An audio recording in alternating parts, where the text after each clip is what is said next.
Hi welcome to our channel. So ఇవాళే భారత్‌కి, European యూనియన్‌కి మధ్య ఒప్పందం కుదరడం జరిగింది. సో ప్రపంచవ్యాప్తంగా దీనిపైన ఇప్పుడు చర్చలు కూడా జరుగుతున్నాయి. సో మరి ఈ ఒప్పందం దేనికి సంబంధించి జరిగింది? దీన్ని కొంతమందిది ట్రంప్‌కు వ్యతిరేకంగా ట్రంప్‌ని ఎదుర్కోవడానికి చేసుకున్న ఒప్పందం అని కూడా మాట్లాడడం జరుగుతుంది. ఇప్పుడు దీని గురించి ఎంటర్‌గా డిస్కస్ చేయడానికి ప్రెజెంట్ మనతో పాటు సోషల్ క్రిటిక్ త్రిపురనేని నరోత్తం గారు ఉన్నారు. వారిని అడిగి తెలుసుకునే ప్రయత్నం చేద్దాం. నమస్కారం సార్. నమస్కారం. సార్ ఏం చెప్తారు సార్? యూరోపియన్ యూనియన్‌తో ఈ ఒప్పందం అనేది ఇండియాకి కలిసొస్తుందా? ఏ విధంగా కలిసొస్తుంది? మరి దీన్ని ఎలా చూడాలి? ఏం చెప్తారు సార్ దీని నుంచి? అంటే ఒప్పందం మంచిదే. యూరోప్ ఇస్ ఇప్పుడు ఇండియా, యూరోప్ ఎఫ్‌టిఏ అంటారు. Free trade agreement. ఇప్పుడు at this point of time the given geopolitical situation చూసారంటే it's a very good opportunity. Okay. India ఏం చేయాలి? ఈ ఆపర్చునిటీ కైవసం చేసుకోవాలి. బాగా కైవసం చేసుకోవాలి. ఎందుకంటే ఇది జస్ట్ ఇప్పుడున్న సిట్యుయేషన్ చూడండి. యూరోప్‌లో ఆల్రెడీ ఇంతకుముందు బ్రెక్సిట్ అయిపోయి బ్రిటన్ బయటకు వచ్చేసింది. Britain is no more in Europe. అవును. This European deal is without Britain. Okay. Okay. And Europe is arguably in loggerheads with United States అంటున్నారు. బట్ లోపల వాళ్ళు ఎప్పుడు ఒకటే ఎంత ఉన్నా కూడా. ఓకే. But whatever it is all said and done, let us talk about it as a pure trade deal. European Union తోటి ఎఫ్‌టిఏ అగ్రిమెంట్. ఇప్పుడు మనకేంటి వి గెట్ మన లెవరేజ్ ఎక్స్‌పోర్ట్స్‌కి ఎక్కువ ఉండాలి. ఏ ట్రేడ్ డీల్ కన్నా కూడా leverage should be higher for exports than imports కదా. ఇప్పుడు మనకి ప్రీవియస్ ఎఫ్‌టిఏస్ కూడా జరిగినాయి. ఓకే. అంటే ASEAN FTA that was one of the worst FTAs we did. దాంట్లో ఏం జరిగింది? ఏసియన్ అంటే మొత్తం ఈ ఫిలిప్పైన్స్, ఈ వియట్నాము, ఇవన్నీ సౌత్ ఈస్ట్ ఏషియన్ కంట్రీస్ అని ఉంటాయి. దాంతో మనం ఒక ఎఫ్‌టిఏ అగ్రిమెంట్ చేసుకున్నాం 2010లో. ఓకే. దాంట్లో ఏం జరిగింది? It became a loop whole for China to send their products. ORR origin control లేదు. ఏం చేస్తారంటే అక్కడ నుంచి తెచ్చేసి ఇప్పుడు వియట్నాంలో వీటిలో వచ్చేసి మొత్తం ప్యాకేజింగ్ చేసేసి చైనీస్ ప్రోడక్ట్సే వాళ్ళ పేర్లో వచ్చేస్తాయి. So China back door entry. That's why ASEAN FTA వల్ల మన దేశానికి నష్టమే జరిగింది. బికాజ్ ట్రేడ్ ఇంబ్యాలెన్స్ వచ్చింది. అప్పుడు భయంకరమైన ఇంబ్యాలెన్స్. ఇంపోర్ట్స్ ఎక్కువైపోయింది, ఎక్స్పోర్ట్ తక్కువైపోయింది చైనా దెబ్బకి. పెద్ద ఫెయిల్యూర్ అది. అదే అంతకుముందు వీళ్ళతోటి చేసుకున్నాం మనం, సిపా ఎవరితోటి, యుఏఈ తోటి చేసుకున్నాం. Okay. That is one of the best deals we did. ఎందుకంటే it's a complementary agreement. CEPA చేసుకుంటే సిపాలో వాట్ వాజ్ ద డీల్? అది మన ఎక్స్పోర్ట్స్ ఎక్కువ ఉన్నాయి. మనకేంటి ఐటీ కానీ, మన దగ్గర ఉన్న ఫార్మాస్యూటికల్స్ కానీ, మన దగ్గర జ్యువెలరీ కానీ, మన దగ్గర ఉన్న వివిధ మన ఎక్స్పోర్ట్ చేయగలిగిన ఫుడ్ ఐటమ్స్ కానీ, ప్రాసెస్డ్ ఫుడ్స్ ఇవన్నీ ఏంటంటే మనం అక్కడికి ఇస్తాము, వాళ్ళు ఆయిల్ ఇస్తారు. That was the CECA agreement we did with them. That was very successful. Singapore తోటి చేసుకున్నాము. సింగపూర్ తోటి కూడా ఒక ఎఫ్‌టిఏ చేసుకున్నాం. దట్స్ ఆల్సో కాల్ సిక్పో అని అంటారు, కోఆపరేటివ్ అగ్రిమెంట్. అది అదేంటి, that was also successful because it was complimentary again. మన సర్వీసెస్ ప్రొవైడ్ చేస్తాము, ఇన్వెస్ట్మెంట్స్, బట్ మధ్యలో కొంచెం అది ఇన్వెస్ట్మెంట్ రూటింగ్ అవుతుంది అని చెప్పేసి అలిగేషన్స్ దట్ రీనెగోషియేట్ చేసి still that is also going on well. Okay. తర్వాత ఇప్పుడు ఆస్ట్రేలియా తోటి ఒకటి చేసుకున్నాం, ఎక్టా అగ్రిమెంట్. ఎనర్జీ, మైనింగ్, వీటికంతా we had that's also an FTA చేసుకున్నాము. అది ఇంకా primitive stage, but that is going progressively. ఎందుకు? The deal was proper. Deal is perfect. ఎందుకంటే ట్రేడ్ ఇంబ్యాలెన్స్ లేకుండా ఎక్స్పోర్ట్ ఎంతో ఇంపోర్ట్ అంత ఉండాలి, ఇంపోర్ట్ ఎంతో ఎక్స్పోర్ట్ అంత ఉండాలి. Preferably export in the higher ratio. That's why it is successful. ఇంకా ప్రీవియస్గా వెళ్ళారు అనుకోండి, ఆసియాన్ లాగా చాలా, ఇప్పుడు సాఫ్టా అని ఒకటి సైన్ చేసాము. మన పాకిస్తాను, మిడిల్ కంట్రీస్ అవన్నీ ఉంటాయి. SAFTA is a big failure again. SAFTA కూడా ఇదే సేమ్ ఈ దరిద్రమే. It become a back door for other countries. మనం ఏ కంట్రీని ఎంటర్ అవనివ్వకూడదు. ఎందుకంటే మన లోకల్ ఇండస్ట్రీస్ పడిపోతాయి, డిస్టెబిలైజ్ అయిపోతాయి, వాళ్ళు ఎంటర్ అవుతాయి, మన కాంపిటేటివ్నెస్ పోతుంది. అంటే మనకి లోకల్ మార్కెట్ ని వాళ్ళు ఈజీగా తినేస్తారు ఓకే. అని చెప్పి మనం ఎక్కడ కంట్రోల్ అనుకుంటున్నామో ఆ కంట్రోల్ కి బ్యాక్ డోర్ ఎంట్రీ లాగా ఈ 2 అగ్రిమెంట్స్. ఓకే. అర్థమైందా మీకు? ఇట్లా ఇట్లా జరిగినాయి. ఇప్పుడు శ్రీలంక తోటి చేసుకున్నాము, ఇప్పుడు నెక్స్ట్ మనం బ్రిటన్ తోటి కూడా సెపరేట్ చేసుకుంటాము. It's going on world wide we going to do that.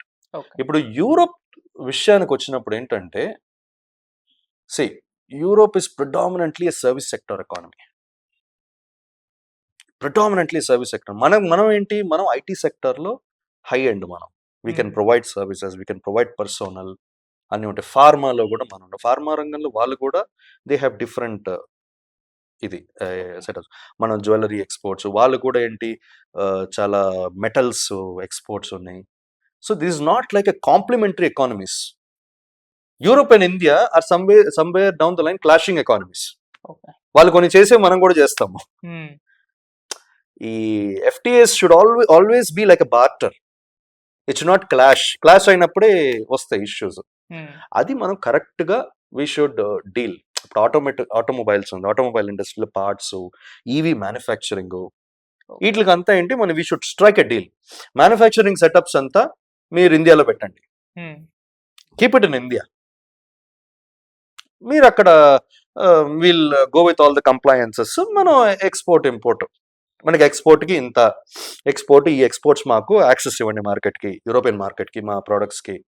ఎందుకంటే వాళ్ళకి కూడా ఏంటి, వాళ్ళు వై దే ఆర్ కీన్ ఏంటి, కీన్ ఎందుకంటే they want move away from China కబంధ హస్తాల నుంచి మూవ్ అయిపోవాలని చూస్తున్నారు ఆల్టర్నేటివ్ మార్కెట్ కోసం. ఇప్పుడు ఇండియన్ గుడ్స్ వెళ్ళినాయి అనుకోండి, ఇప్పుడు దానికి అడ్వాంటేజ్ ఏంటి, ఎక్స్పోర్ట్ అనేది పెంచుకున్నాం అనుకో, ఆ డీల్లో ఎక్స్పోర్ట్కి ఎక్కువ ఆస్కారం ఉండాలి. That is a proper deal. ఎక్స్పోర్ట్కి దిగుమతుల కన్నా ఎగుమతులు ఎక్కువ ఉండాలి. అటు that FTA should be brokered in such a way, should be formulated in such a way. అప్పుడేంటి, ఇక్కడ ఇండస్ట్రీస్ పెరుగుతాయి, దేశంలో ఎంఎస్ఎంఈస్ స్మాల్ ఇండస్ట్రీస్ పెరుగుతాయి, ఇక్కడ వర్క్ ఎంప్లాయ్మెంట్ పెరుగుతుంది, దేశంలో వివిధ రంగాల్లో డెవలప్మెంట్ ఉంటుంది. And we'll benefit from this FTA, lose అవటం కన్నా కూడా. ఇప్పుడు ఇంకోటి ఏంటి, ఇంకో పాయింట్ విత్ యూరోప్ ఎఫ్టిఏ తోటి, యూరోప్ తోటి ఇప్పుడు వాళ్ళ కంప్లయన్స్ మెషర్స్ చాలా హై ఉంటాయి. మామూలుగా అట్లా ఇట్లా కాదు. ఇప్పుడు మనం వాళ్ళతోటి ఇప్పుడు మిగతా కంట్రీస్ తోటి చేసుకున్నట్టు కాదు, ఇప్పుడు యుఏఈ తోటి వాళ్ళతోటి చేసుకున్నట్టు కాదు. కంప్లైన్స్ ఇప్పుడు జపాన్ తోటి కూడా చేసుకున్నాం, కంప్లయన్స్ మెషర్స్ ఉన్నా కూడా సమ్వేర్ దేస్ కాంప్రమైజ్ అన్న జపాన్ తోటి కూడా. So that's a neutral deal. we benefited, they benefited, but there was some compromise ఇట్లా. బట్ యూరోప్ ఏంటి, దే డోంట్ కాంప్రమైజ్ అంటే వాళ్ళ స్ట్రక్చర్ రిజిడ్ స్ట్రక్చర్. ఇప్పుడు ఈ పర్టికులర్ ప్రోడక్ట్ ఇక్కడ నుంచి మనం ఎక్స్పోర్ట్ చేసుకోవాలి అనుకోండి, ఎగ్జాంపుల్, ఆ పర్టికులర్ ప్రోడక్ట్ తయారైన ప్రోడక్ట్ ని మాత్రం చూడరు వాళ్ళు. ఆ ప్రోడక్ట్ తయారు చేయటానికి మీరు లేబర్ ఫోర్సు, లేబర్ లాస్ అవన్నీ కరెక్ట్ గా ఉల్లంఘించకుండా పెట్టారా, దానికోసం ఎన్విరాన్మెంట్ దాన్ని కార్బన్ మొత్తం ఎక్కువ ఎమిషన్స్ చేసి అది తయారు చేశారా, లేకపోతే చెట్లని కొట్టేసి డిఫారెస్టేషన్ చేసి ఆ ప్రోడక్ట్ తయారు చేశారా, ఇవన్నీ కంప్లయన్సెస్ ఉంటాయి వాళ్ళకి. ఇవన్నీ మీట్ అవుతేనే వాడు ఆ కంట్రీలో యాక్సెప్ట్ చేసుకుంటాడు. ఎనీవేర్ యుఎస్ నుంచి తీసుకున్నాడు అలా తీసుకుంటాడు వాడు కంప్లయన్స్ అంత స్ట్రాంగ్ ఉంటుంది. అది మనం మీట్ అవ్వగలమా, అది చూసుకోవాలి. ప్లస్ ఇంకోటి, ఇప్పుడు డేటా ప్రొటెక్షన్ అని ఒకటి ఉంటుంది. Data protection, we are like a free economy now, but data is like synonymous to money nowadays కదా. వాడేంటంటే Europe has a very strict law for data, GDPR అంటారు. వాడు డేటా ప్రొటెక్షన్ ని హీ హ్యాస్ ఎ జీడిపిఆర్ అంటే వాడు compliance ప్రాపర్గా వాడు country నుంచి ఏదైనా కొనేటప్పుడు, ఏదైనా దిగుమతి చేసుకునేటప్పుడు వాడు కస్టమర్స్ వాళ్ళది అంత సీక్రసీ మెయింటైన్ చేయాలి. As per GDPR he has to maintain secrecy. Delete చేసేయాలంటే కూడా డెలీట్ చేయాలి, లేకపోతే వాడు వేసే ఫైన్స్ ఎలా ఉంటాయి తెలుసా. టోటల్ మీది ఒక కంపెనీ ఉంది, ఎక్స్పోర్ట్ చేస్తున్నారు, మొత్తం ప్రపంచవ్యాప్తంగా మీరు దానికి మీ టర్న్ ఓవర్ లో 4%, 5% మీరు ఫైన్ కట్టాలంటున్నాడు. ఆస్తులు అమ్ముకోవాలి, పోతారు. ఇక్కడ ప్లస్ ఈ స్టార్టప్స్ ఉన్నాయి, startups cannot face the heat. Establish companies can face the hit, compliances వెళ్తారు. కొత్త కంపెనీస్ ఎక్స్పోర్ట్ చేయాలంటే ఇప్పుడు వాళ్ళు వెంటనే యూరోప్కి ఎక్స్పోర్ట్ చేయలేరు, ఇష్యూస్ ఉంటాయి. వాడు compliances are very very very very strong. అదొకటే కాదు, సిఎస్ఆర్డి అని ఉంటుంది వాడి దగ్గర. సిఎస్ఆర్డి అంటే అదొక రిపోర్టింగ్ ప్రొసీజర్, ప్రాపర్గా ఇవన్నీ ఐఆర్ఓ అని ఉంటుంది. వాడి ప్రొసీజర్స్ ఉంటాయి. Everything should be compliance oriented. ఈ కంప్లయన్స్ లో ఇంత మిస్టేక్ ఉన్నా రిజెక్ట్ అంటాడు వాడు. కాంప్రమైజ్ అన్నది ఇది ఆస్కారమే లేదు, కాంప్రమైజ్ అనడానికి లేదు వాడి దగ్గర. అటువంటి రిజిడ్ మార్కెట్ తోటి how we broker proper deal అన్నది తీసుకోవాలి. మనకేంటి అవర్ బెస్ట్ ఇనిషియేటివ్ ఏంటి, వాడు ఇంకో పెద్ద డేంజర్ ఉంది. వాడేంటంటే మనదేంటి, ఎంత సర్వీస్ సెక్టర్ ఎంత మ్యానుఫ్యాక్చరింగ్ లోకి వెళ్ళాలనుకున్నా బేస్ లైన్ మంది అగ్రారియన్ సెక్టర్, మంది అగ్రికల్చర్ ఫీల్డ్, మన మొత్తం అగ్రికల్చర్ మన బ్యాక్ బోన్ ఇప్పటికి. డైరీ దాంట్లో ఒక భాగం డైరీ కదా. వాడు డైరీ ప్రోడక్ట్స్ వాడు అన్ని highly subsidised, government subsidy heavy ఉంటుంది వాడికి.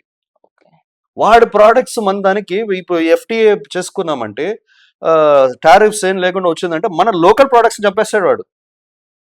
వాడిచ్చే డైరీ ప్రోడక్ట్స్, వాడిచ్చే బటర్ చీజ్ మన అమూల్ బటర్ కన్నా తక్కువ కాస్ట్ వస్తుంది, ప్లస్ యూరోపియన్ క్వాలిటీ. తట్టుకోలేము మన ఫార్మర్స్ ఆల్రెడీ చచ్చిపోతున్నారు, ఇప్పుడు ఇంకా ప్రాబ్లంలో పడతారు.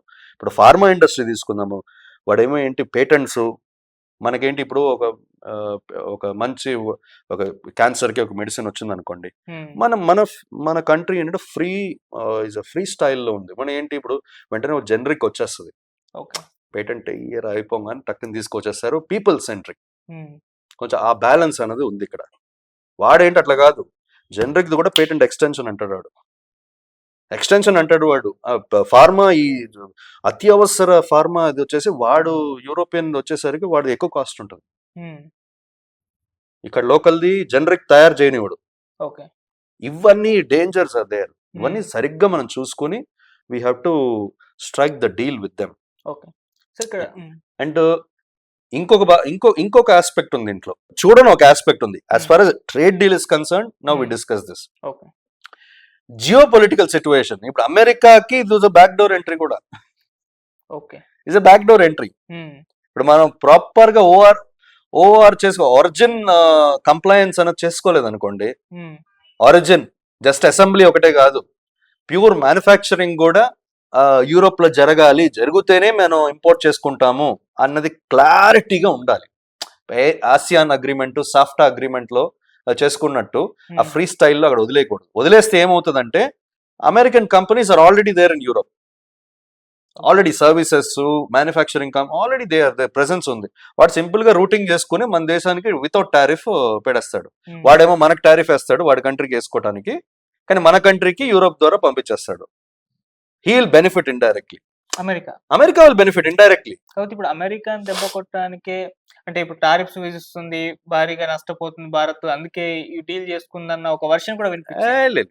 దానికి దీనికి సంబంధం లేదు. అమెరికా వాడు చేసేది వేరే కదా. వాడు దెబ్బ తీయటం కాదు, వాడికి వార్ కావాలి, వాడికి ఎక్కడికి వెళ్ళినా ఒక యుద్ధం కావాలి వాడికి. అది వేరే కథ. అది మొన్న డిస్కస్ చేసాం, అది ఎంటైర్లీ డిఫరెంట్ సబ్జెక్ట్ అది. ఇది యూరోప్ అన్నది ఇప్పుడు బ్రెక్సిట్ అయింది. యూరోప్ ఇస్ ఆల్సో ఎకానమీ కొంచెం మెయిన్ డ్రైవర్స్ ఎవరు యూరోప్ కి ఇప్పుడు? ఫ్రాన్స్ అండ్ జర్మనీ కదా. ఈ ఫ్రాన్స్ అండ్ జర్మనీలో France is already friendly with India already, and Germany is also neutral, పెద్ద ఇష్యూ లేదు. Most of the European countries are good with India. You can see it as a purely ఒక పరస్పర ఒప్పందం. Europe కూడా ఏంటి, they get access to 2 billion people in the Asian spectrum. ఈ deal అటువంటిది. మనం కలిసామనుకోండి 2 billion పీపుల్ కి మధ్యలో ట్రేడ్, ప్రపంచంలో ప్రతి 4వ వాడు ఈ ట్రేడ్ లో భాగస్వామి అవుతాడు. అంత పెద్ద deal. So they want to be part of it, they want to benefit. వాడు బెనిఫిట్ వాడు చూసుకుంటాడు.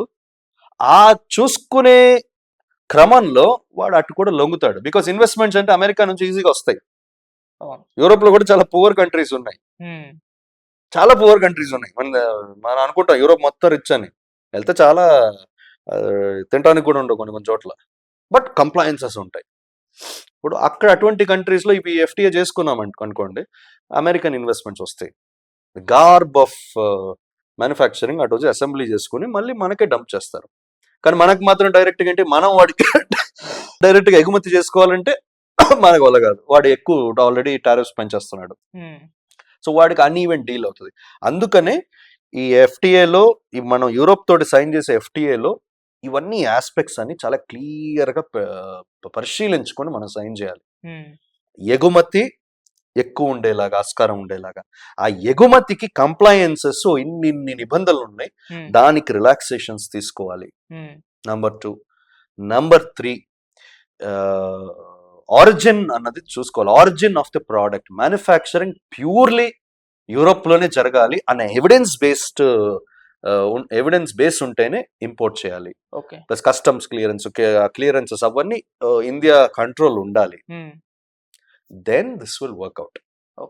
Otherwise the danger is it will become another ASEAN deal, another ASEAN or another SAFTA. If this has to be successful, Indian government has to take this initiative and these aspects into consideration. Sir, రేట్లు కూడా బాగా తగ్గబోతున్నాయి. కార్ల రేట్లు కావచ్చు, వీటికి సంబంధించి చాలా రేట్లు తగ్గబోతున్నాయి అంటున్నారు. ఏవి తగ్గుతాయి? బెంజ్ కార్లు అని చెప్పేసి, BMW అదే. అంటే అవి ఏ రకమైన తగ్గుతాయి. మార్పులు రాబోతున్నాయి అంటారు? అంటే ఇప్పుడు యూరోపియన్ కార్స్ ఉన్నాయి, ఫాక్స్ వ్యాగన్ ఉంది, ఇటువంటి European cars automobile sector rates తగ్గుతాయి. ఎందుకంటే ఇప్పుడు అంతే టారిఫ్స్ ఉన్నాయి కదా, ఇప్పుడు టారిఫ్స్ పోతాయి. పోయినప్పుడు అవి ఆటోమేటిక్ కొంచెం రేట్స్ అక్కడ ఇంపోర్టెడ్ కార్స్ ఇవన్నీ కొంచెం తగ్గుతాయి. అది ఓకే, అది వాస్తవమే. ఆటలు కాదు నేను మాట్లాడేది, వేరియస్ అదర్ మనకి ఏది నష్టం వస్తుందో అది వాటి గురించి మాట్లాడాలి, అది అడ్రస్ చేసుకోవాలి ఇప్పుడే. చేసుకోకపోతే డేంజర్ మనకే. ఆడు మొత్తం ఇంక ఎగుమతి మన మీద, ఇంకో ఆల్రెడీ చైనా మనని నాశనం చేసింది ఈ ఆసియాన్ డీల్ వల్ల, ఆసియాన్ ఎఫ్టీఏ వల్ల మన దేశం నాశనం అయింది. మన గ్రో అవ్వాల్సింది పోయి వాడు మొత్తం డంపింగ్, మనకి ఇంపోర్ట్స్ ఎక్కువ అయిపోయినాయి, ట్రేడ్ డెఫిసిట్ వచ్చింది మనకి. ఇప్పుడు ఆ డెఫిసిట్ ఇక్కడ రాకుండా ప్లస్ ఇట్స్ బ్యూటిఫుల్ ప్లాట్ఫామ్ మనకి. గ్లోబల్ స్టేజ్ లో మన వాయిస్ పెరిగే chance, plus at the time where we are going to bring in BRICS అనేది మనం తీసుకొచ్చే టైం, యూరోప్ కూడా కలిసిపోతుంది, కలవచ్చు. Europe also adapts BRICS, will be different scenario. India will become a world super power. దీన్ని కరెక్ట్ గా హ్యాండిల్ చేయాలి. ఇది డబుల్ ఎడ్జ్ సోర్డ్. ఇది కరెక్ట్ గా హ్యాండిల్ చేయకపోతే అవసరపడి మనం టక్ వాడు అన్నిటికి పెట్టుకున్నాం అంటే బ్యాక్ డోర్ ఎంట్రీ, మళ్ళీ వస్తారు, మళ్ళీ ఇంకో చైనా లాగా, మంచి ఇంకో యుఎస్, మన country again will be flooded, where we will be the losers. ఇవన్నీ చాలా ప్రాపర్ గా గైడ్ లైన్, ప్రాపర్ గా మనం అన్ని పరిశీలించి మనం అడుగు ముందుగా. Right sir, thank you so much. Thank you.